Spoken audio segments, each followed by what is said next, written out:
What's going on, everybody? Welcome to another episode of the Browns Beat podcast. I am Derek. And I would be Tristan. And he would be Tristan. And we got some news to talk about for the Cleveland Browns. I know we haven't had an episode out in a minute. I was just kind of waiting on some news to come in, and the news came in. None other than the warden himself, Mr. Denzel Ward, locked up for another 5 years, putting him at, I want to say it was $20.1 million per year. Yes, sir. Yep, $100 million overall, point something, 100.5. Yep. So, Tristan, what was your thoughts? Denzel Ward extended. Super pumped. Not because of Denzel Ward, the player, because we would stop talking about him getting traded. No, I'm just kidding. Oh, thank God. Yeah. No, but Brown's Twitter's been a little bit crazy with the Denzel Ward trade rumors, in my opinion. I always wanted to keep him. He has been he's been really, really good since he stepped on the field in the Browns uniform. I mean, pretty much from the word go, he's been as impactful and as good and quality of a corner that we've had since Joe Hayden, in my opinion. All the respect and well for Joe. Denzel, he's right up there with him, in my opinion. And it's amazing because after this signing, I've really I don't want to say I got emotional, but I got to a point where, I was like, you know what, this is amazing. Like being able to support a team that has franchise cornerstones where now I can go out and get a Denzel Ward jersey and not be scared that, he's not going to be with us long term. I can go out, I can get a Myles Garrett jersey, a Nick Chubb jersey. We've got cornerstones of our franchise locked down now. And it's just so exciting to see, especially considering where we've been in recent history with, not being able to retain those good players. And Denzel Ward is someone who I feel signifies it. He is super talented, one of the best at his position. And to be able to retain him as a 24-year-old, let me remind you, he's still 24 years old.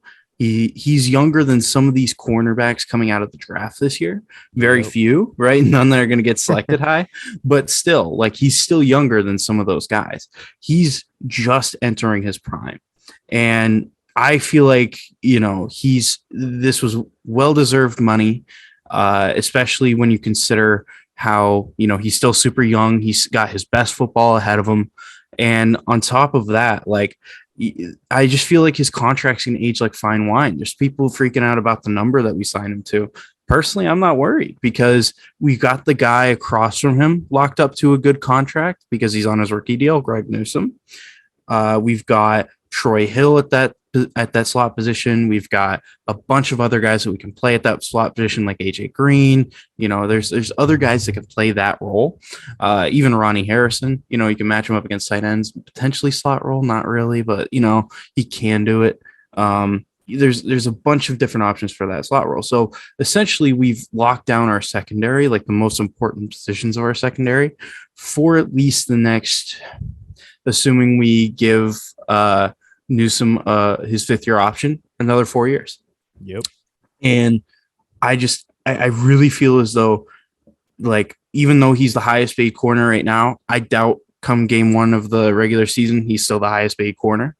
I think that Green Bay and Jair Alexander is going to say, I want more than him.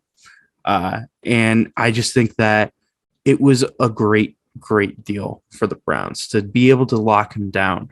And, especially in a division where you're going to guaranteed have Jamar Chase for 4 more years to have to go up against. You're going to have T. Higgins to go up against along with him for at least 2 years still, I think. And then, you've got Tyler Boyd there and you've got a couple of other good threats there. So to lock up a position that is not only one of the most important positions in the NFL, but is one of the most important positions considering who we have to play against twice a year, and considering the talent in our conference in the AFC and the amount of teams that are pass heavy, that pass like nothing we've ever seen before. it was necessary. And I'm so pumped that we kept him. And I'm so glad we did not trade him and try to, throw something at the wall and hope it sticks. So I that's my thoughts. I know DF, I think you share the same feelings, but why don't you kind of go off of what I was saying? How about you give your opinion? Yeah, I could not have been more excited. It was actually kind of funny because I was taking a picture, like on my phone, as dumb as it sounds. I was taking a picture and the alert came across. And normally, you have that happen and you just swipe it away. I went to do that and I read Cleveland Browns and I went, uh-oh, what happened? So I swiped down and then I saw, hey, the Browns have extended Denzel Ward. And I went, whoa. Holy crap, it happened like that. Yeah. Like, just, it was so awesome.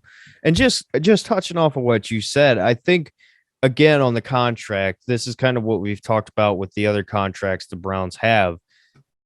The way they're structured is so they help you both now and long term, because now it lessens the blow immediately because you're kicking that can down the road in a lot of these situations.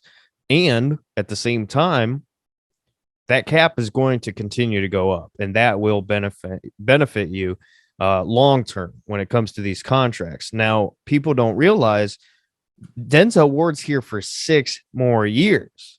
He's going to play out his 5th-year option this season, and then after that is when his deal goes into effect. So, again, you hit the nail on the head. You have Denzel Ward and Greg Newsome together for a minimum of 4 years. That is 2 lockdown corners.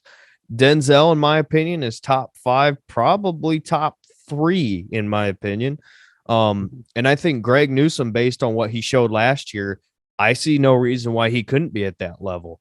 And then on top of that, as great as it is having those 2 cornerstone pieces at corner, you got to remember, we also have John Johnson locked up, I want to say, for another 2 years.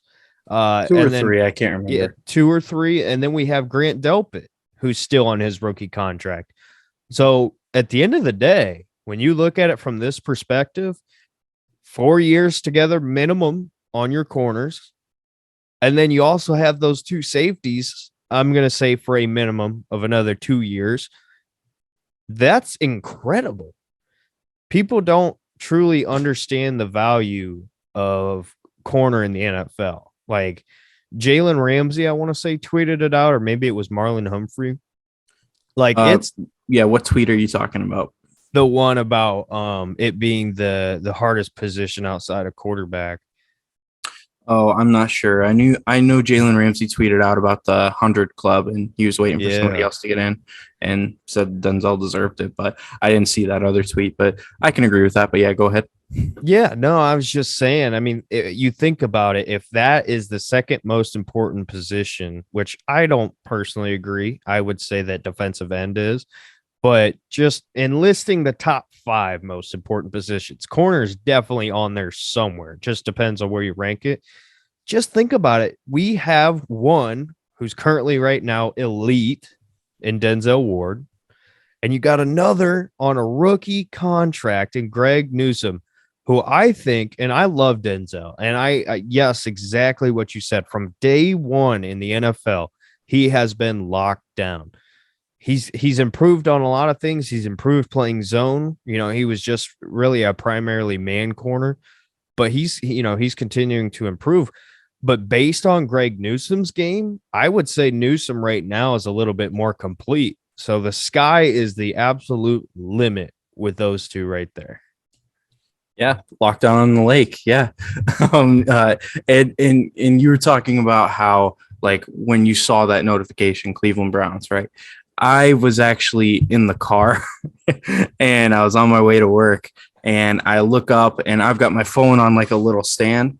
And so on occasion, when I go to, I see a flash, I look over at it, the face recognition unlocks it, and I can, see. And all I saw was Denzel Ward, and I was going to work, and I'm thinking, like, oh my gosh, either we traded him or we extended him. And so, I was sitting there for 5 minutes, oh dear Lord, please. And then there you go. I pull in. I grabbed my phone as soon as I could, and excuse me, right when I saw that notification, I was screaming. It was great. I See, you're loved it. better than I am. I would have just grabbed my phone and said, well, I'm going to risk it. I got to read this. The road's gonna wait a minute now, but yeah, it was a great signing, and a signing that I'm really pumped for, in an extension. I'm really pumped for, I should say. And I guess, upon talking about Denzel, let's talk about like some other defensive additions. We can talk about Stephen Weatherly, defensive end. I believe last year he played for Minnesota, or Yes. was it? Okay, Well, I thought it know was he Minnesota. played with Stefanski. I don't know if it Yeah, was last year. yeah. I can't remember exactly where he played. Can't remember off the top of my head, but yeah, I think, my opinion, solid guy who's going to be, an experienced vet in rotation. He could be good for us. A guy who you also could potentially see get cut. Okay, here we go. So he was with the Vikings last year and the Panthers as well, it looks like. Yeah. So, but yeah. So, yeah, I'm not too well versed in the Stephen Weatherly fandom, so I don't know too much about him. What do you mean? But You're not a Steph? You don't have his jersey? What are you talking about? no, it's at the shop. I'm getting the official stitching. The Stephen Oh, Weatherly yeah. official stitching. So no, but go ahead and fill me in, DF. Tell me a little bit about Stephen Weatherly. No, yeah, based on everything that I've kind of looked up on with him, obviously I didn't really know him. I don't think anybody who's listening to this can say they really do know him unless he went to your college, but I think to me, it's more of like what you said. I think this is kind of a guy who's on the bubble as far as getting cut.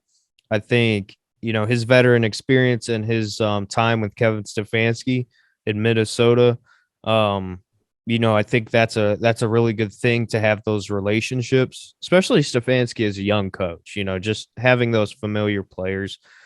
I think he'll end up being a practice squad guy. That's just my opinion. To where he can be that kind of go-to in case of, I knock on wood, but if there was an injury or something happened, to where he had to come up and be that rotational guy.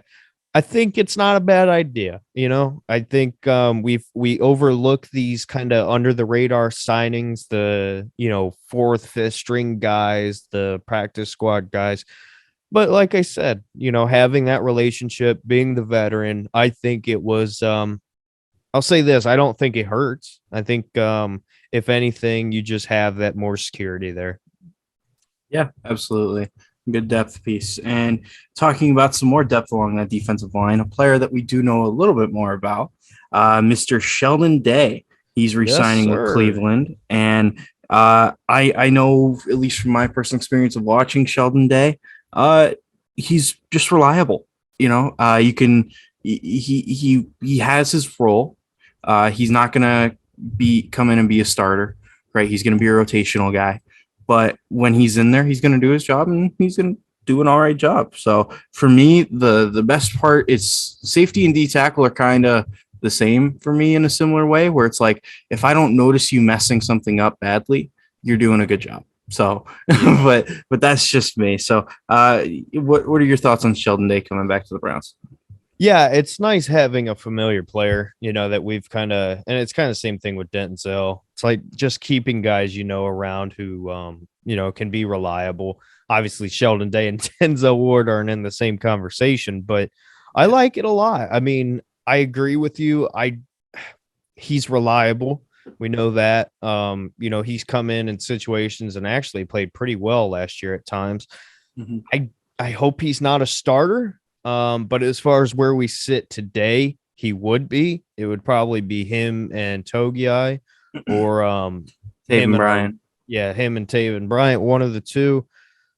But again, like we've said before, Sheldon Richardson's still out there, Keem Hicks still out there, Eddie Goldman. So I think it's just going to be a wait and see thing. I think it's good security that who he is. We'll see what happens in the draft. If not, maybe we'll go out and sign somebody to a 1 year. But overall, very happy to have him back. Big fan of Sheldon Day. Absolutely, absolutely. I feel the same way as you. Just steady, reliable. But I do also feel like we should talk about some special teams. I think that special teams last year at points let us down pretty badly. In that punter position, starting off the year with Jamie Gillian, and then moving to, oh my gosh, I just went blank. It was Colquitt, right? Colquitt, yeah. Yeah, Colquitt. The punter position wasn't stable. Nice to see a guy like Cody Bororquez coming through from Green Bay. Was pretty solid. Some people who haven't watched Green Bay too much and only watched their playoff game, wasn't his fault that a punt got blocked in the end zone. But regardless, tell me a little bit about Cody Bororquez. What can we expect from Cody? Is he going to be providing stability to the position, do you think, or do you think we're going to be bringing somebody in to kind of compete with him? Where do you kind of rank and where do you kind of rate Cody Bororquez when it comes to punting? I think he's great. I think it was between him and Arizia from San Diego State for me as far as who I wanted. Mhm. I'll say this to your last question there. I don't believe that we will bring in competition. I want to say he signed 2 years. So he's actually signed to 1 year, $1.5 million. Okay, so it's 1 year. Well, that changes things a little bit, but just knowing a little bit about him from Green Bay, the dude's got an absolute cannon on his foot or on his leg there. And Mhm. I like him a lot. Like I said, it was down to him or Arizia for me. And I would have liked to have a rookie, but it's like you said, maybe if he's there, if we have a pick like sixth, seventh round and they just can't pass it up. But I Yeah. do think he's going to be picked way earlier. But I like him a lot. I don't, as far as ranking goes, I really couldn't tell you, but the fact that he played in Green Bay, cold weather, tells me that he's reliable given the numbers that he's put up. I like it a lot. Yeah, absolutely. I think it provides some stability to that position. We're probably not going to have to deal with anything as far as the punter position change mid year. Let me knock on wood real quick.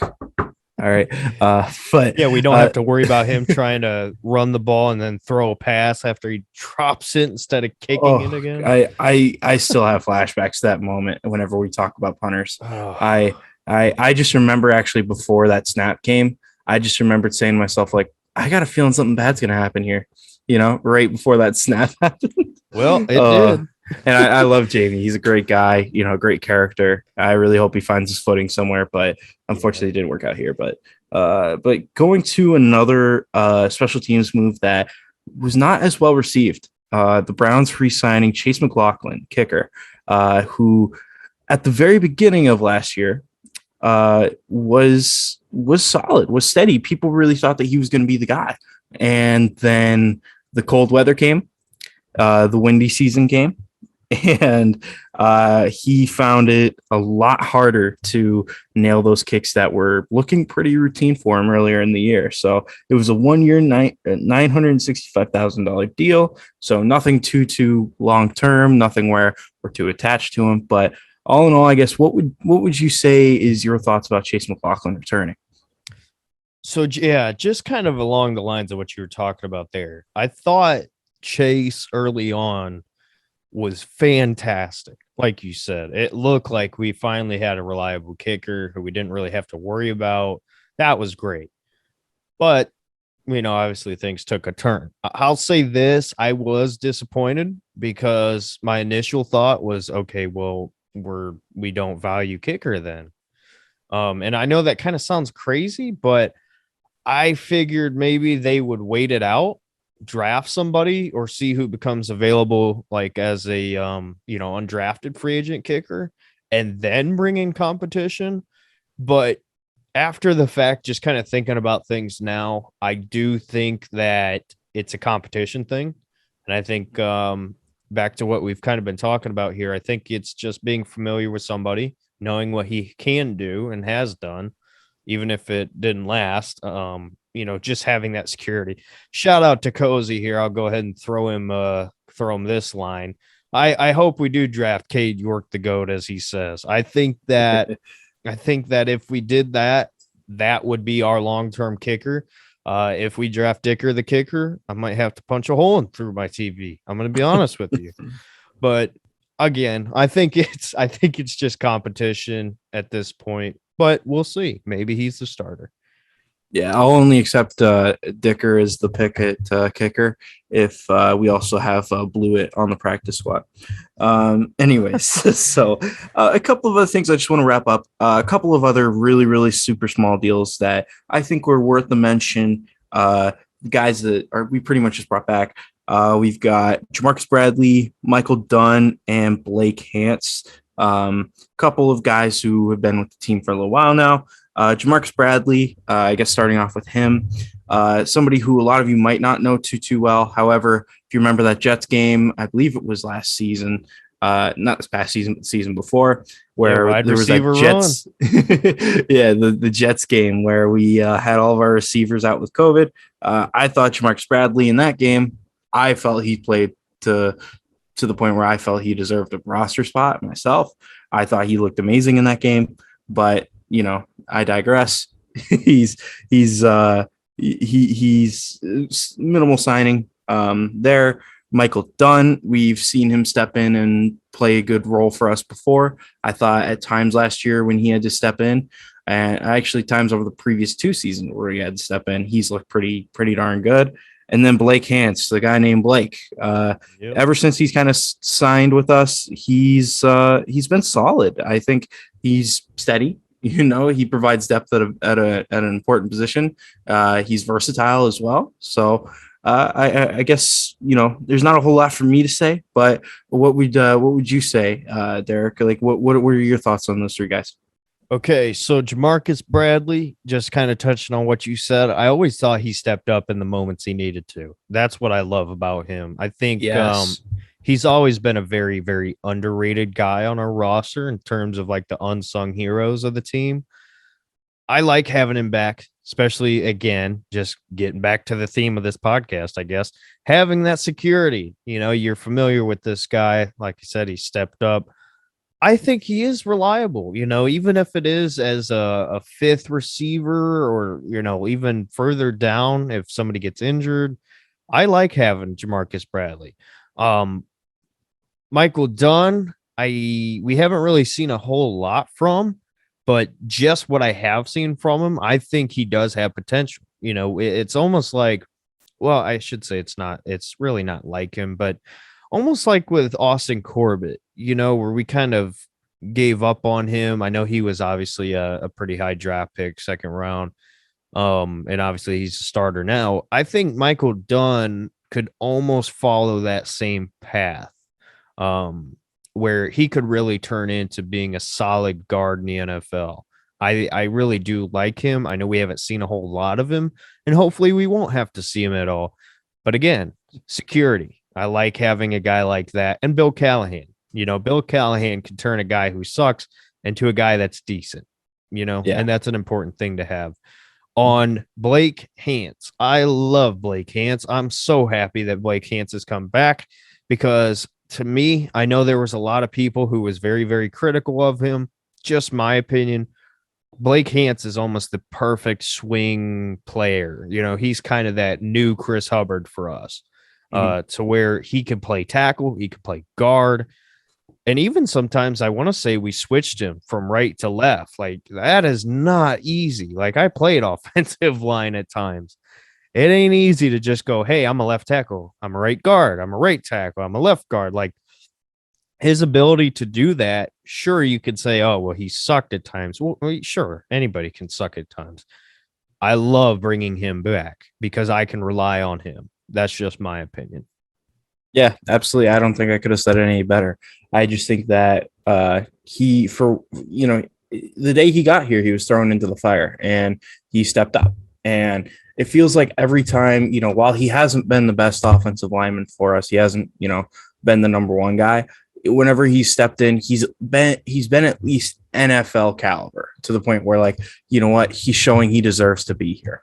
And he's given it in my opinion, he's just given it everything he's got, and he's earned it. He's earned being back on this roster, coming from a place where, like, when he first came here, I don't really think anybody had much high hopes for him. I thought myself, like, after that one game against Pittsburgh, that would be the last time we saw him, and he earned his spot on this roster. And I couldn't be more proud for him, just because I can't imagine what it would be like to have that moment where, that was pretty much his moment to try to get into the NFL, and he hit it out of the park. And I'm really proud for him, and I'm really proud for us to keep him and be able to have him around as a serviceable swing tackle for this team. I think it's very, very crucial, very important that we kept him. And then let's move on to a couple signings we just saw today. The TikTok signing heard around the world, Isaac Rochelle. I'm glad you said that. So Isaac Rochelle coming to the Browns. No terms that we're seeing yet for him. But all in all, I obviously know the TikToks. I know, his wife's TikTok account. It's pretty great. One of the better social media wife accounts for the NFL teams. Time we need it. I probably shouldn't even say it. Some good PR. But anyways, you know what I was going with. Everybody here knows. Talking about player wives and what they've done. Yeah, no kidding. All right, but anyways, so Isaac Rochelle, defensive end, played for the Colts last year. I believe the year before he played for the Chargers. Yep. I'm one of those where, again, this is a signing where I'm not too familiar with him. So I know you're at least a little bit more familiar with him. So why don't you kind of fill me in, Derek? Yeah, so I'm gonna kind of defer to what first of all, my boy Kellen, Young Bloods, if you don't know them, go listen. They do spaces. Actually, I can go ahead and tease it now. You will be seeing a podcast with me and the both of them here shortly on this here channel. So that'll be awesome. But Kellen is a Notre Dame fan. And obviously he's gotten to watch Rochelle, and everything that he said was back to the theme of the podcast, being reliable, and he's always been pretty good. He's got a great athletic profile, just as a prospect and as a player. And I'll also defer to what the king himself, Mr. Brownsbot, said. Basically, from a numbers standpoint, in terms of like the value that he will give you, it's almost identical to what we had in the defensive tackle we signed from Michigan State. Why did I blank on his name? Malik McDowell. Yes. Okay. Mr. Naked Preschool Boy. In terms of just value, in terms of what he can give you on the field, they're very similar. So I think this is a really, really interesting signing. And obviously we found out last night it was just a matter of making it official. I really wonder because, again, Jadeveon Clowney, everything that, I've heard, and it's public, so I'm not breaking news here. It's literally done. The paperwork is done. Like, he's going to be a Brown. It's just a matter of him signing in the dotted line. So my question there is, how much are we going to see of Rochelle? Because if he's truly giving you the value, and obviously I trust what Bot says when it comes to numbers, how much is he going to see the field? Is he going to be our situational defensive end? Because I kind of thought that Chase Winovich was going to be that, on third down situations, pass down situations. So it'll be interesting. But overall, just kind of wrapping up here, I know I'm long-winded, but I like the signing a lot. I think it's great value. Yeah, and I kind of agree with you there. I liked it from the sense that, from everything I at least had heard, he's a solid player, good rotational guy. So I was excited to hear all of this. And I guess my question to you, Derek, is, again, you were just talking about this with, we're likely going to be bringing Clowney back. That's going to put us at 6 defensive ends on the roster right now, if I'm not mistaken. I believe it's Miles, Chase, Jadeveon, it would be Weatherly, it would be Rochelle. Oh, I'm missing somebody. Port Augusta? I'm missing somebody. Porter Gustin was a practice squad guy last year, Okay. but yeah, if I'm not mistaken, I'm trying to remember. I thought there was somebody else, but Yeah, I know might what you're be talking about. I think he was the one we signed from the Giants, right? Or is he a practice squad guy too? I can't remember off the top of my head, but regardless. So last year, I remember the Browns carried 4 defensive ends on the roster and then a practice squad guy. So this puts me at the perspective, like in the point where it's like, is there any chance that these guys are gonna kick inside? Like I'm thinking about Weatherly. I know he's a pretty big dude. Rochelle and Weatherly are both in that 6'4", 6'5" range. I know Weatherly's sitting at about 265. Trying to find Rochelle's weight here, but I can't. But generally they're pretty big guys. I don't know what role they're going to play on this team, and that's where I think training camp is going to be super, super interesting this year. And it's going to be one of the positions that we're going to look at is with all of these defensive end signings, these veteran defensive ends, and a position that we might as well address in the draft, trying to find a long-term option across Miles. Like it's going to be so interesting to see how that D line kind of shapes up this year. And I'm really interested to see what happens here. I do think that Rochelle will have an opportunity at D tackle. I think Weatherly will have an opportunity at D tackle. And I think Winovich is going to have an opportunity at D tackle. And you might even see us mess around with kicking Miles inside, kicking Jadeveon inside. Like there's a lot of flexibility along the line, but it's just going to be super, super interesting this year to see what happens. I would say, what are your thoughts? Like, what do you think is going to happen in training camp? Like, do you expect one of these defensive end signings to become a D tackle, or are you expecting us to add more to the D tackle room and potentially see one of these guys we just signed get cut? Yeah, it's a very interesting question because of what you talked about there with the draft. There is value in this draft, just based on, how this year's draft kind of, falls out in terms of like the prospects. It's a very deep class. You're going to be able to get a guy like Amaje Sanders from Cincinnati pretty late. And I personally think he could turn out to be great. And there's a ton of these guys and we'll kind of talk about that probably post draft, just because I think we're probably going to grab one of these guys. Shout out to all the Drake Jackson people. I know there's a lot of people on Brown's Twitter who love him. I do too.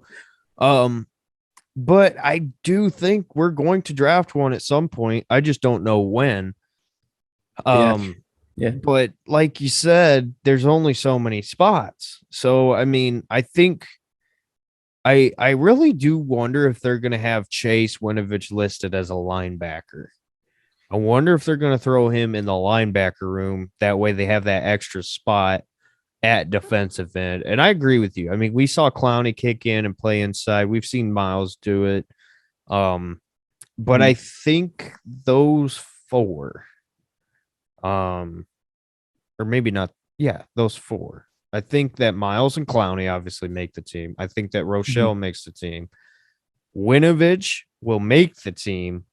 I think he's going to make it as a linebacker, freeing up that 4th spot for a drafted guy. That's kind of where I'm seeing things playing out right now. Yeah, and I did look up. So Weatherly's 265 in weight. Rochelle's actually 280. So he is a bigger guy. So you could actually see him. And maybe that was the motivation for him to sign here was, listen, you see our D tackle depth. You're, at your size, you will potentially have a spot here. So I do wonder if Rochelle's going to be kicking inside. The Winovich to linebacker, that's very, very interesting because, I do think he is I do like him at edge. I do wonder how he would look at linebacker. And especially with, there's so many different things that Joe Woods has so much flexibility this year when it comes to the guys on his roster. We saw it with the secondary last year where it took time to adjust, but when everybody kind of knew their role, that secondary, it was multiple and it was like very impressive. Yep. And the front last year I thought was great. But I now think that with that linebacking core, there's more versatility with what we can do at linebacker than we've seen here in a very long time, in my opinion. I mean, you've got guys like oh geez, I'm losing my mind. Like Delpit and John Johnson, who could slide down into that linebacker role with JOK. You've got your other guys like your Anthony Walker. You've got oh my goodness, the guy out of Michigan that we've got at linebacker, Jacob Phillips. You've got Chase Winovich. LSU.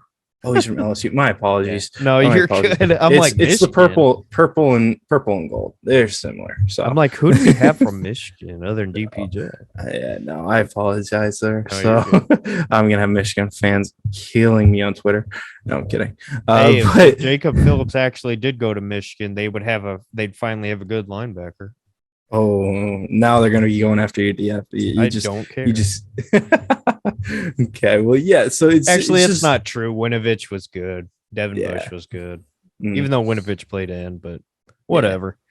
Maybe that'll stop him from crying.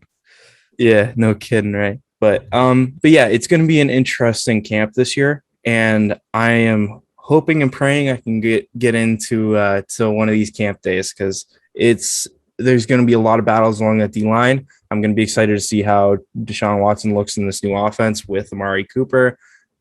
Excited to see David Njoku's new role. Like, there's so many great stories going into training camp this year that I'm really, really excited about.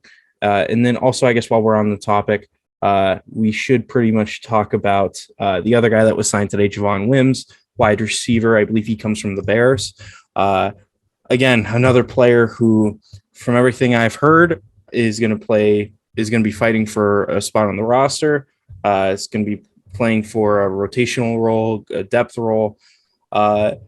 So I guess kind of fill me in a little bit more about him. What do you know about Javon Wims?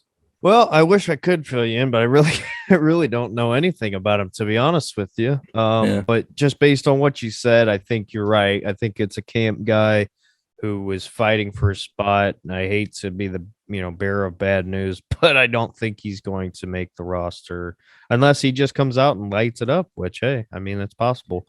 But maybe a special teams guy. Yeah, probably a practice squad guy. Maybe at the very best for him, he could impress in the preseason. If he can't make it here, hopefully he'll make it on some other team.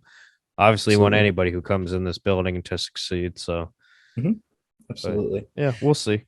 Absolutely. And then, so I guess with that being said, that's about all of the signings that we have, all the extension signings and everything like that. Let's kind of roll back the clock here. About this time, roughly last week, from the YNK podcast, we got very, very special piece of Browns content for us to dissect here today. Baker Mayfield, he first time in the public since requesting a trade, since the Deshaun Watson trade, all of the chaos. The first time he comes out and speaks in the media is with the YNK podcast. Unfortunately for Baker Mayfield, like his career at the Browns, he was not the star of the show. The dog on the couch was the star of the show. What an entertainment. No, but seriously, I guess looking at that podcast, what were some of the takeaways? What were some of the highlights for you? What's your reaction to him going on this podcast? Well, I have three parts to this. I'll say this, just from the podcast standpoint, how it was laid out, just kind of the flow of it. I thought they did a really good job. I think those guys, I've never heard them do a podcast before. I loved that they had a pretty good, just kind of casual sit down on a couch interview, even though it wasn't really an interview. It was kind of just friends hanging out. I want to say that off the bat. That's the style of podcast that I love, just because it's a conversation. That's what these are supposed to be. We're talking, we're talking about stuff. I love that. That was my first part. So I'll give them an A+ for that. Love that. Second part, the Oklahoma stuff, talking about college. I'm a major college football fan. And from my standpoint, just kind of knowing what I did about what happened at Texas Tech and what happened at, obviously he went on to Oklahoma, won a Heisman. and whatnot. I thought that was interesting to get Baker's side of things on. So from me personally, those first two parts, especially the college part, I love that. I thought that was incredible. That was A plus for me. The third part, and this is where you got to be critical on. And for anybody who says, "Oh, how dare you criticize King Baker Mayfield?" Like, you have to look at this from an NFL general manager's perspective. And this is kind of why I'm going to say the things that I am. It's not that he couldn't do the podcast. I really don't care. All of these players are allowed to do whatever they want. I don't care. But just some of the things that he said and how he went about it is what I have a problem with. I understand that. Hey, I wish I could boo somebody in their cubicle. I get it. I understand it. But as an NFL player, there's things you shouldn't say. That was one of them. Cam Newton's finding this out too. There's just some things you should not say. So I don't think that's ridiculous for me to say, hey, he shouldn't have said that. Taking shots at Kevin Stefanski, it's just the common theme that there's been with Baker again. And, I understand people will take it to their graves that Baker Mayfield will be the best quarterback ever. But yes, he's had the 50 different billion head coaches. However, he's going to have another one. So Baker, if I'm an NFL GM, I'm sitting here listening to you talk about, hey, well, I've had a bunch of head coaches. Well, if I'm Carolina, I'm thinking, hey, Matt Rule might be fired. If we go out and get Baker, is he going to start complaining then about having another coach? And it's not that he doesn't have the right to complain. That's not what I'm talking about. The NFL is a business. It's just a part of it.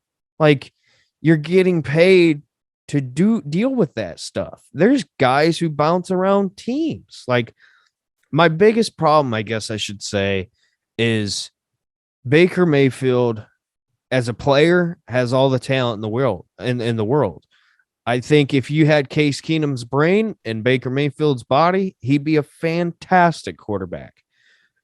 But he just doesn't understand, in my opinion, how to be an NFL quarterback. And yes, all you people right now saying, well, him being him's got him to where he's at now. That's great. That's fantastic. And that works in high school. That works in college. This is totally different. The NFL is a completely different game. The business is operated different. It's just, there's certain things you got to learn as a player. My problem is you're going into year 5 now, and you're still having some of the same issues when it comes to you as a person. I don't think he can, just my opinion, I don't think he can really handle criticism that well.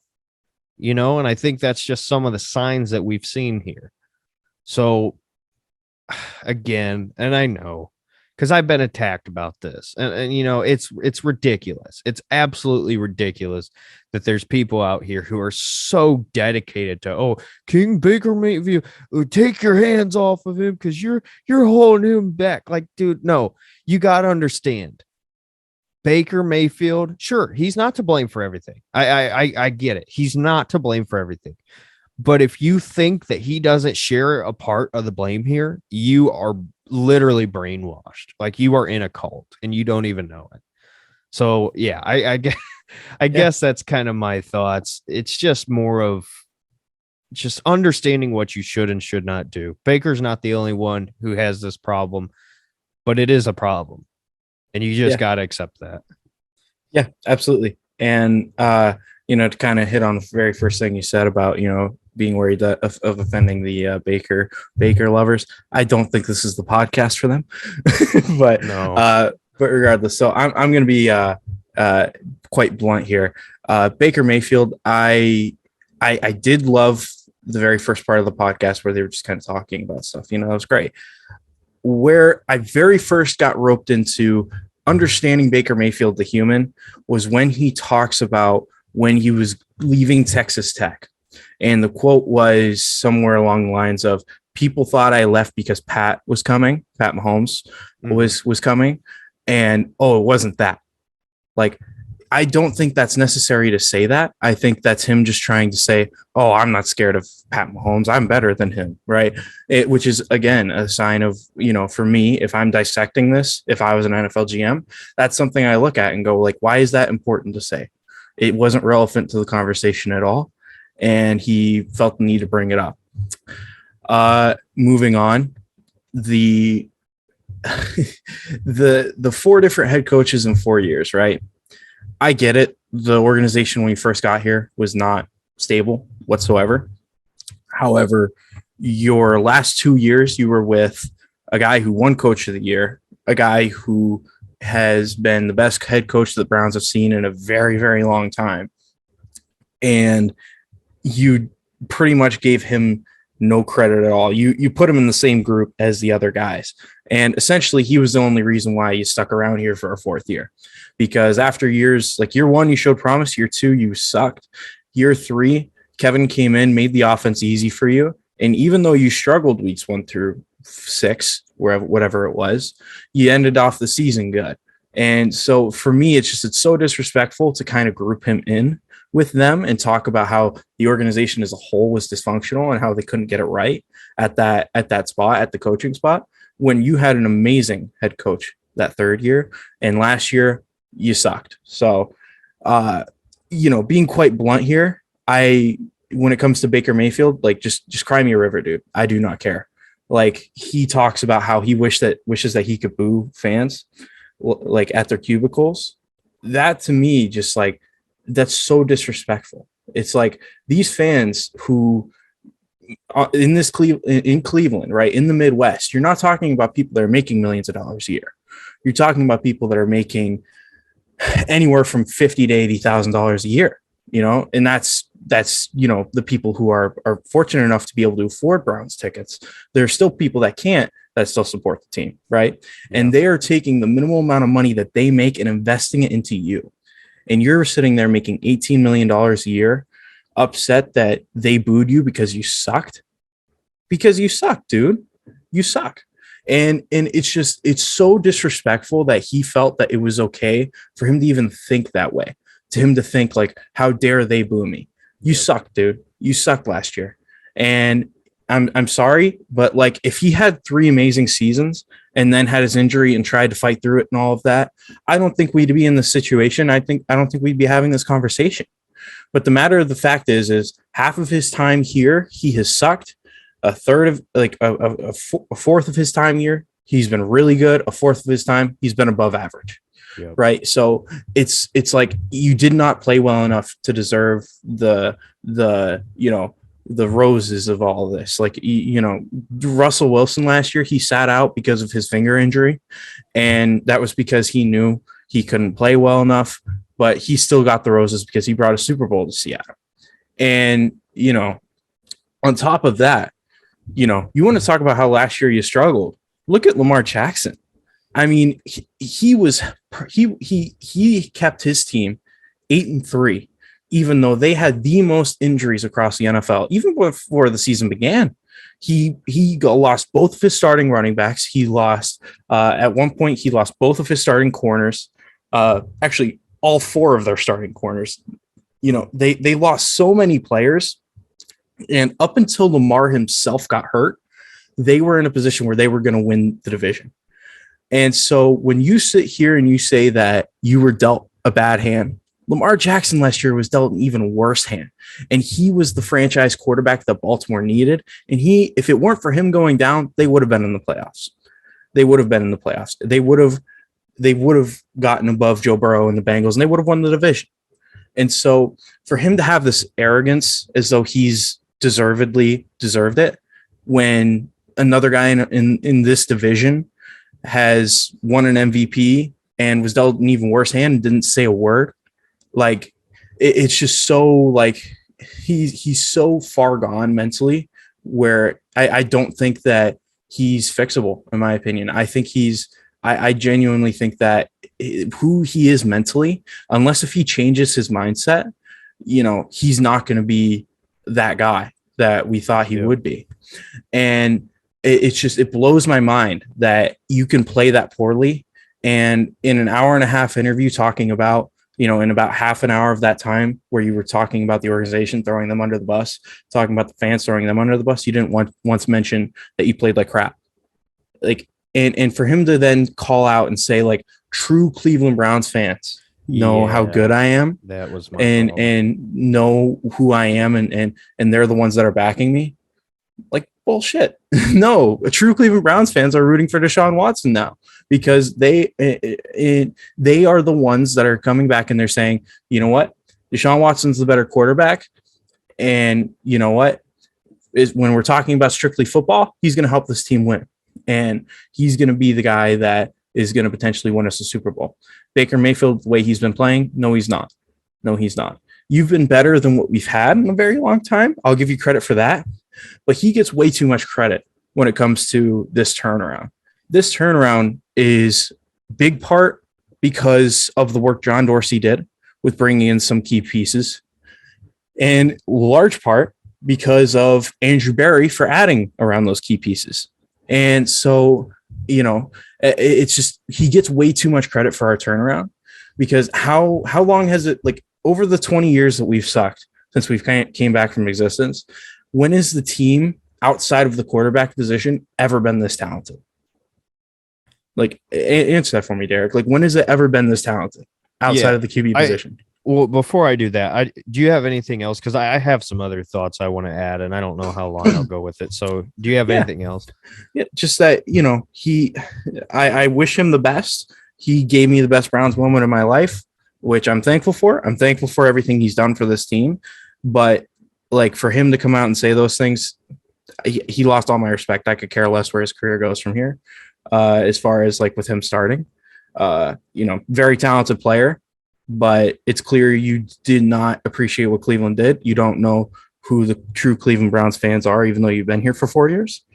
And, the reason why the Browns think that they wanted a grown person, a man at the quarterback position, not a child, is because of this podcast. Like, it revealed itself. So I'll back down now, and I'll let you kind of go off of me there. Yeah, so I wanted to touch on some points that you had said, because it's been a minute now since this podcast happened, and I just kind of forgot about a couple things. And again, it's just like, I gotta even be careful about what I'm saying, because people are so psychotic about this that they will say the most horrible things. Yep. I guess how I should say this is, my biggest problem with this entire thing was that true Browns fans comment, because the true Browns fans are the ones who want their team to be successful. It is not about, and again, the team moved on without Jim Brown. The team moved on without Otto Graham way back when. The team moved on without Bernie Kosar. The team moved on without, name me, 50 guys. The team always moves on. And you could say that about everything in the NFL. Every single player, every single coach, every single GM. My problem with Baker, with that, with that conversation was, dude, you got to be self-aware. You got to understand, again, this is a business. This is not like college football. The reason why you are being replaced is not because you're not talented. Nobody's saying that. And you've said that as well. He's got talent. I say that. He's got talent. Nobody's disputing that. Where he came in to the Cleveland Browns, yes, the team obviously not ready to go. It's still obviously in a rebuild. However, you look at that team now to where we're at currently, completely different. And I think Baker as a player in many ways is broken. And I think Baker as a person in many ways is broken.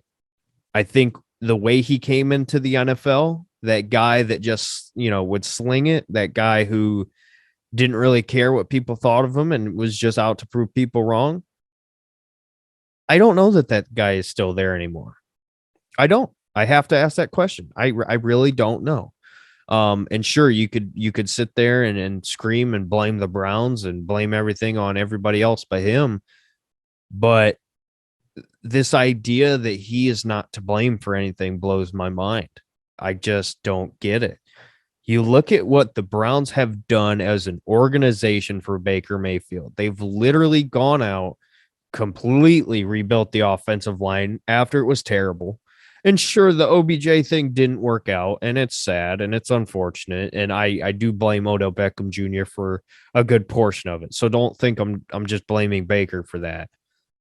But they've gone out, they got him weapons, they hired the head coach that you demanded that they hire. They fired guys because Baker didn't like them. Wide receivers. I mean, I can sit here and go down the line of all the help. Austin Hooper to $40 million. And again, it's not Baker's fault that some guys didn't work out as we hoped. Again, obviously, he's not really in control of how somebody else plays. But the reason why Baker Mayfield is not the starting quarterback of the Cleveland Browns is not because of his talent.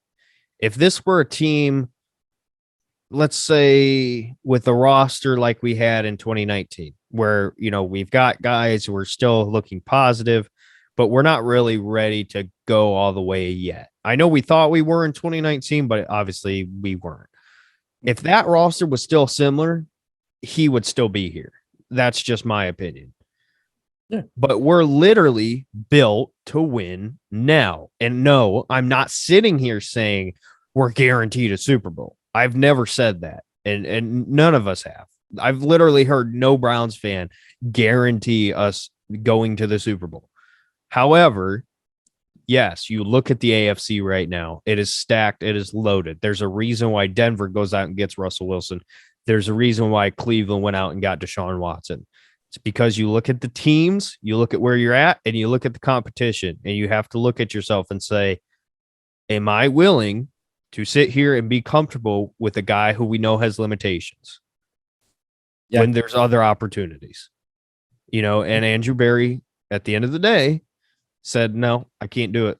I built this, along with obviously John Dorsey, along with even going back to Sashi Brown, getting the picks. You cannot be comfortable with decent. And that is, and I feel like I could rant on this for an hour, but I just have to get this point out. The reason why you see so many fans who are leaving, and I'll just go ahead and say this, and I don't care, get mad at me. If you right now are leaving because of Baker Mayfield not being the quarterback, notice how I didn't say Deshaun Watson. Keep that in mind. Never mentioned Deshaun Watson. Absolutely. If you're leaving because Baker Mayfield is not the quarterback, you are not and never have been a Browns fan. Get it through your head. I hate the people who are coming out and I'm leaving the Browns. I'm going to go be a Bengals fan because, you brought in this guy and Baker's not the starter. You're not a fan. You never were. You never will be. And you never have been. And that's my problem. And again, it's not Baker's talent. I keep saying this. Sam Darnold was traded for in a similar situation. Sam Darnold is not even close to Baker Mayfield in terms of talent. I've been saying that since day one. I think Sam Darnold sucks. However, the fact right now that the NFL has been silent in terms of a deal getting done tells you everything you need to know. And again, I don't want to keep rambling on this, but just to this point, everybody's talking about the money. Oh, it's 19 or it's $18 million guaranteed. That's a lot of money. No, it's not. Not for a quarterback. No, it is not. Not for a quarterback. Exactly. Look, and again, just to go back to this example, the Panthers not only took on his entire fifth year, they traded valuable picks for. I wish I had it in front of me. I don't remember what the picks were. It was like 2 seconds and a third for Darnold. Yeah. It was something ridiculous. And we're sitting here talking about, oh, well, teams won't take Baker because of the money. No, here's the harsh reality. Here's what you need to get through your head. The reason why Baker Mayfield is still technically on the Cleveland Browns is not because of his talent. It's not because of his contract. It's because what's between his ears. What's between his ears has gotten into so much trouble at times, and again, I get it. I relate to him. I understand it. You feel overlooked. You feel that nobody gives you a chance. You got that chip or boulder on the shoulder, which, yeah, I'm not even going to talk about that. That was a great comment. I actually like that one. Not gonna lie, I face palmed.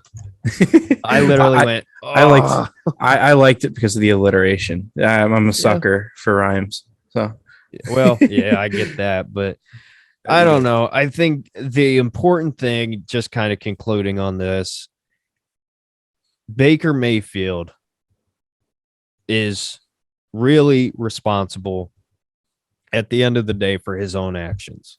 Doesn't mean everything around him is fair. Doesn't mean everything around him is his fault. But how he's handled things is his fault. And I don't blame him for some things. But again, like you said, Tristan, sitting here talking about, just disrespecting Myles Garrett, Denzel Ward, all these great players that we've gotten, sit there and act like you run the show. No, you don't. Deshaun Watson right now, and yes, this will be the one time I'll bring up his name when it comes to Baker and Deshaun.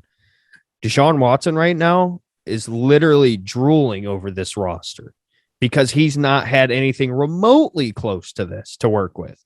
And we're sitting here making excuses for Baker, And yes, I understand. Oh, well, Deshaun Watson didn't win a ton of games the last time he was on the field. Yeah, you're right. And I have no problem saying that. However, tell me that a quarterback who put up the numbers that he did then and has won in big moments, you put him on this roster, if you believe that he's worse than Baker, go check yourself into a mental hospital because you need help. Yeah, no. And just to kind of reiterate, you already said it, but I just want to make sure I reiterate it. If Derek was not talking about like you're not a Browns fan if you're leaving because of Deshaun Watson. No. He was referring to Baker Mayfield leaving. I just want to make sure I knew you said it. I just want to make sure we reiterated it. No, and I'll reiterate. Good grief, English. Reiterate it as well. If you're leaving because you're not comfortable with the allegations or anything like that, again, I have no problem with you. And I said that the first time I've ever talked about it when he was traded. I said, I got no problem with you. If you're not okay with the legal stuff and the allegations and you're firmly on one side, I get it. I understand. You're allowed to believe, and have your opinion on that. I'm not going to sit here and try to change it. It's like politics. It's just arguing with the wall. But if you are leaving strictly, and again, I know people will say, well, no. It's not just because Baker's not the quarterback. It's because of who you got. No, I'm talking about the people who are literally saying, oh, the Browns have screwed over Baker and you treated this guy like garbage and you're leaving because of that, then you're not a Browns fan. Baker's better than Deshaun. Yeah, I've seen that one pop up. Yeah. Again, it's a taste of decent. When you've had the Deshaun Kaisers and you've had the Cody Kesslers and the Brandon Weedens, and then you get a Baker, of course, you're going to think he's the greatest ever. Like, I get it. I really do. But you have got to get over that loser mentality. I hate that with Browns fans, and I get it because when you lose over and over, it's what happens. But at some point, you got to realize what you are. And what you are right now is a great, great team with a really good coach, in my opinion, who's still got a lot to even prove. Yeah. Like, I can't wait to see what Stefanski does. And if he fails, hey, then he fails. And that's terrible. But again, I'll quit rambling because, like I said, I can talk about this all day. But go ahead, Tristan. Yeah, no, I was just going to reiterate and say, like Matt Stafford, through all those years in Detroit, they never had stability, never had any points like outside of Jim Caldwell where you can say like, wow, that team was genuinely solid. Yeah, he had Calvin Johnson, but name me anything else that he had, right? And he still found a way into the NFL and found a way to solidify himself as a starting quarterback. And honestly, we might honestly look back at, post 2020 season, Andrew Berry not extending Baker Mayfield is one of the best moves Andrew Berry's made, because I guarantee most young GMs, like notice how I say young, like first, second year GMs in that situation would have signed Baker to a long-term deal. And Andrew Berry said, no, we're going to wait another year, see what happens. And I mean, again, it was a great move, because if he would have signed Baker to that long-term deal, we would have been in a situation where we've got a quarterback that isn't good enough to win us football games on his own, and we're paying him like one that is. And, then you're in a really bad quarterback spot. And, when we're talking about strictly football and strictly talent, we're not in that position anymore. So, it's a shame. I still remember that Baker debut against the Jets. I remember how that feeling. It was fantastic.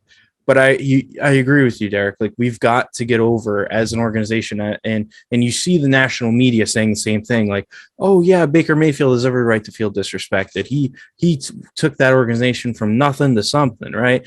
And it's just like the players around, and I mean the Browns, outside of obviously Jim Brown, the greatest to ever do it, in my opinion, or at least one of the greatest to ever do it.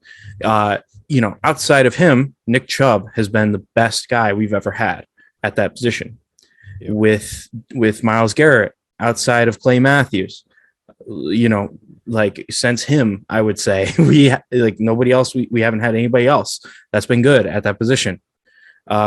Name a position: corner, Joe Hayden. I would say Judge Earl's left tackle Joe Thomas, but he's nowhere near that, unfortunately. Not right now. But not right Fingers now. Crossed. But it's just you can point at so many positions over the team and over on the roster where like this offensive line is the best it's been, even when we did have Joe Thomas. Like there's so many like areas where like the work that our front office has done over the past several years, and it's gone so like squarely onto Baker Mayfield's shoulders for the success that he's had here. And it's fine if you want to credit for him for some of it, right? But for people who give him all the credit and none of the blame, it's just ridiculous. And I just think that it's so disrespectful to Andrew Berry and to John Dorsey and to Sashi Brown as well. Like those guys, they came in, they did their job, they did well. It's just yeah. I glad we're moving on from him. Honestly, I'm glad. Season can't come soon enough, because I agree I'm so tired of this, and I hope Baker does get traded ASAP. Yeah, and when he does get traded, this will all finally go away, I think. I hope. And then we'll have the draft. We'll have I can't wait for this to not be on Brown's Twitter anymore. So I'm tired of seeing Connor tweet the Baker will be gone before 4 p.m. Hey, by 4 p.m. at some point. At some point. Hey, Duffin made a good point, right? So this is so funny, because only Jack Duffin, the great Jack Duffin, could think of this. Mm-hmm. If you think about it, the by 4 p.m. statement works no matter what time, because if he gets traded at 3 o'clock, then it's before 4 p.m. If he gets traded at 4:01, then it's by 4 p.m. the next day. So I mean, it's pretty much no matter what. Exactly.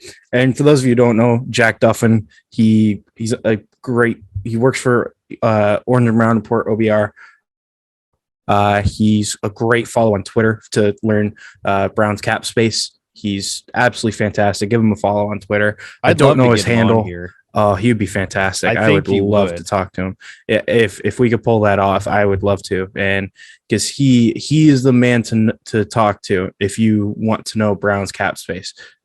So I certainly hope that we could get him on. I'll tell you what. No guarantees, no promises, but we'll see. I'll tell you what. Here's what I'll do. I will wait until after the draft because I know at the OBR they're going to be very busy. And so I'll wait till after the draft and maybe like a week or two after. Hopefully things will die down. Plus, we'll have the signings. We'll have more signings and stuff. Yep, exactly. So then I'll reach out to him, and obviously, I've talked to Jack many times. I think he likes me. I hope so. I know you probably talked to him a couple times at the very least. I think once or twice. It would have been in a brown space. So. Yeah, so I think he would do it. I really do, but we'll see. You guys, if you've never heard Jack Duff, and you will be blown away. All the way over in the UK, the dude is on Spaces. I think at like 3-4 in the morning his time. Yeah, he's awesome. What a dude. And one more thing to kind of just gas him up just a little bit more. He predicted, I think it was like over a month ago, that the Browns would sign Denzel Ward to 5 years, $102.5 million. And we signed him to 5 years, $100.5 million. He's off by $2 million on the deal, but had everything else. And didn't he get the per year right? He got like he got like the structure right, where it was like they were going to do low cap number the first 2 years and then backload it. Like he, incredibly smart guy. I highly recommend, if you are not following him, please do. He is an amazing follow on Twitter for Browns content. Absolutely. But all right, well, Derek, anything else you wanted to cover before we sign off? Yeah, I actually did.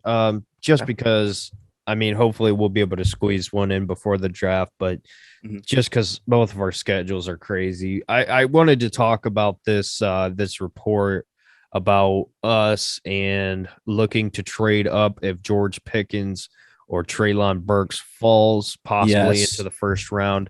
I wanted to talk about that. I'll go ahead and let you go first, and then I'll talk about it. Yeah, for me, I've looked at the receivers.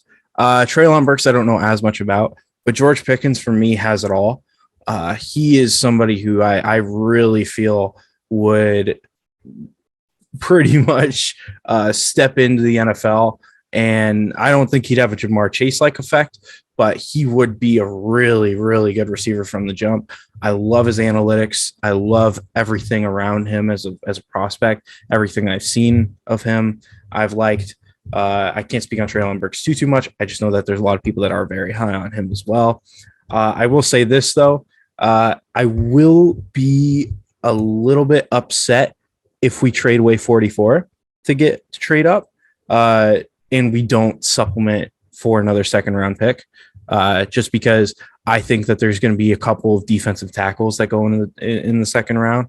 Like I know for me, Devontae Wyatt probably won't be there, but he could be. But realistically, I believe his name's Travis Jones out of Connecticut, and then there's Perion Winfrey out of Oklahoma. I love both of those guys. I think they would be huge adds to that defensive line. And right now, at this current moment in time, before any signings or anything, I would say that defensive line is our biggest need. So I would be upset if we had to trade away 44 and we didn't. Like, let me put it like this. If we sign Akeem Hicks and then we trade up and draft a receiver, I'm fine. But it's just right now, the void at that position is so big. It's, I'm worried. But all in all, if we ended up doing it, I'm going to trust AB regardless. I mean, the guy, he's a rock star of a GM. So I would trust him. So if it happened, I would look on it with positivity. So what do you think, Derek? Yeah, so this is something that I've kind of been talking about for a while now. And it's not necessarily between these two players why I've said it rather. Mm-hmm. But here's how I'm looking at this, right? You've signed Deshaun Watson to an extension, 5 years. Obviously, we know the money, but he's the quarterback. I mean, there's no ifs, ands, or buts about it. He is your quarterback, and he will be. However, looking at the wide receiver room, currently we don't really have guys long term. The only one super long term would be Anthony Schwartz, and then behind him, Donovan Peoples-Jones. So my opinion is, hey, you were willing to go out and really put so much into your quarterback position. Why not go out and get a guy, whether it be first or second round, who you love at the position, to guarantee that you have somebody there for that entire contract at the very least. Especially, if it were a first rounder, which is the rumor, which makes sense to me because then you have that 4 years plus that 5th-year option. It just makes too much sense to me. If I'm going to go out and I'm going to put this massive paycheck in front of a guy, I want to make sure that he has a partner in crime that can hopefully turn into a number 2, number 1, So to me, it makes a ton of sense. Now, as far as the players that have been linked to us, I'll talk about Treylon Burks last, but George Pickens, I will say this, you got to split this up into two because as a player, George Pickens, again, if he went to any other school than Georgia, because Georgia does not utilize receivers because Kirby Smart is brain dead when it comes to quarterbacks. And you say, well, they won a national championship.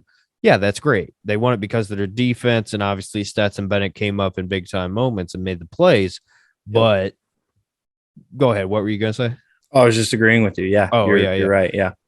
But I'm saying, look at the guys they have. I mean, Justin Fields went to Ohio State, did great things. JT Daniels recently. There's another one. Why can't I remember his name? Who quarterback? Went to Washington. Gosh, what is this? Oh, are you thinking about? Oh, rest in peace, Dwayne Haskins. No. Okay. No, all right. Gosh, hold on. I'll look him up as I'm talking. But bottom line is they've had a lot of these quarterbacks who are fantastic that they just don't start. So when you look at the wide receiver position from Georgia, the production is not nearly as much as it could be. So when it comes to that, I think George Pickens, to me, if he had gone to an Alabama per se, he'd be a number one. He'd be a top 20 pick in the draft. And I still think he could be. I think he'll go to the Packers. But he does have some off the field stuff that got brought up to me because I was sitting here talking about how much I love George Pickens, but he does have some pretty concerning character issues, I guess. And I'm not going to judge the guy based on that. I think anybody can redeem themselves, but that is concerning, at the very least. So we'll see on that, that tough, smart, accountable thing. I don't know. I think they're just so blown away by him as a player. It'll be interesting to see how the person side of things, will factor in. And again, I don't know too much about it, so I'm not going to really talk about that, but Treylon Burks is the one that I'm paying attention to. And I think Treylon Burks will be a Cleveland Brown. I think given his tools, right? He had a rough combine, but when you look at, and I heard this, it was actually leaked, the Browns kind of outline of how they view guys. They view more the in-game stuff than the actual combine numbers and stuff like that, which I personally love because that's kind of how I view things. So Treylon Burks, when you look at what he's done, he tore up Alabama. He has all the tools. You're talking about a guy who, to me, reminds me a lot of Deebo Samuel. And obviously, we know how good Deebo Samuel is right now. Literally, get the ball in Burks' hands, and he's a running back who will absolutely destroy you. I think that fits perfectly with what we want to do. By the way, the quarterback I forgot was Jacob Eason. That's right. Yeah. So, but again, I think Treylon Burks, what he does best, obviously his size, his contested catch ability, his speed on the field is better than Drake London. So all of you people who love Drake London, I just think it's a great fit. I think it's somebody who's very raw right now, but has all the tools, can go up and get the ball. Like I said, his route tree is kind of limited right now, but that's stuff that you can work on. That's why you go out and get an Amari Cooper. So I just think it's a perfect fit. I think it's going to happen. And I'm very intrigued by having him on that extra fifth year. I think that would be fantastic. So, But yeah, that's just kind of my opinion on that. One thing for sure is if the Browns do draft Treylon Burks, they would be getting the player with the prettiest eyes in the NFL. If none of you have seen him, like his eyes, he's got like what color are they even? Like I think they're beautiful like eyes. Gray. they're like a greenish gray or something like that. Yeah. Like they're weird, but like weird, but a good weird, you know? Like I want to stare into his eyes. That's probably why he's so good. Defensive backs just get lost in the eyes, you know. So I've never heard anybody say that in evaluating a player, but hey, I'll take it. Hey, you got that's a physical tool right there. But I guess I would say for people who don't really know much about either of these guys, Treylon Burks highlights, you'll see what I'm talking about. Literally straight line speed.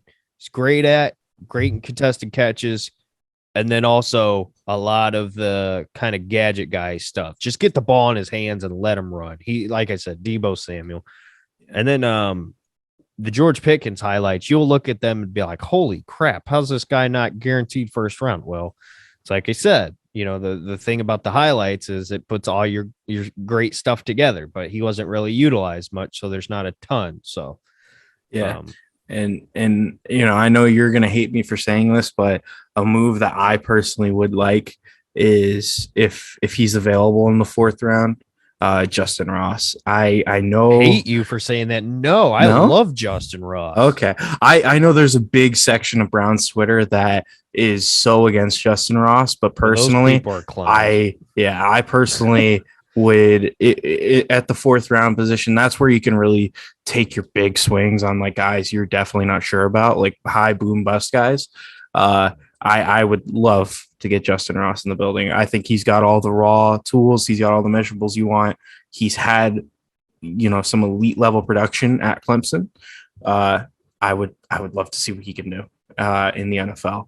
So yeah, and guess, you know, going back to defensive tackles, just because I think defensive tackle is the other position we could see go off the board. Travis Jones, Perion Winfrey. I know I like them a lot, but how would you describe their game? Travis Jones, I have not gotten to see a whole lot from him, to be honest with you. Okay. But I do, from what I have seen, I do like him a lot. I think he could come in and be a really, really good starter. You know, and I know as a rookie, you know, you don't really want to force guys into that role, but just where we're at right now, I think he would be great. Perion Winfrey, I said this, I can't remember what space it was in, but the dude looks like he belongs in the AFC North. Like if you just look at him as a player, watch his tape, the dude's a freak. I think honestly, he might be the best defensive tackle in this draft. Ooh, that's a spicy take. I like it. I like it. It's not ridiculous to say that. And I'm going full TikTok sound mode. Like, not ridiculous to say that. Not ridiculous to say that. But like, honestly, like it's not ridiculous to say it when you turn on. And when we say he could be, and the reason why we're saying this, because if you watch his Oklahoma tape, it's not impressive. But what he did at the Senior Bowl, my goodness, he won MVP of the game as a defensive tackle at the Senior Bowl. Like that's how good he was. That's how much he stood out. And another thing with him, here's what go with me to the dream world. Myles Garrett, Jadeveon Clowney, Perion Winfrey, Akeem Hicks, or Perion Winfrey, Sheldon Richardson, or Perion Winfrey, Eddie Goldman. Like, give me that and inject it in my veins all day. Absolutely. Especially with our secondary. Yeah, absolutely. Are you kidding me? And so Travis Jones, I'll speak on him a little bit. Travis Jones, he's a unique guy. Like he's very like he's like a pit bull, I would say. Like the way he kind of is a D tackle, like he's getting his nose in there. Like he wants to like embarrass you. He wants to put you on your butt, and he wants you to like, you know, be crying. You know, like he's that type of guy. Perion, he's got that mix.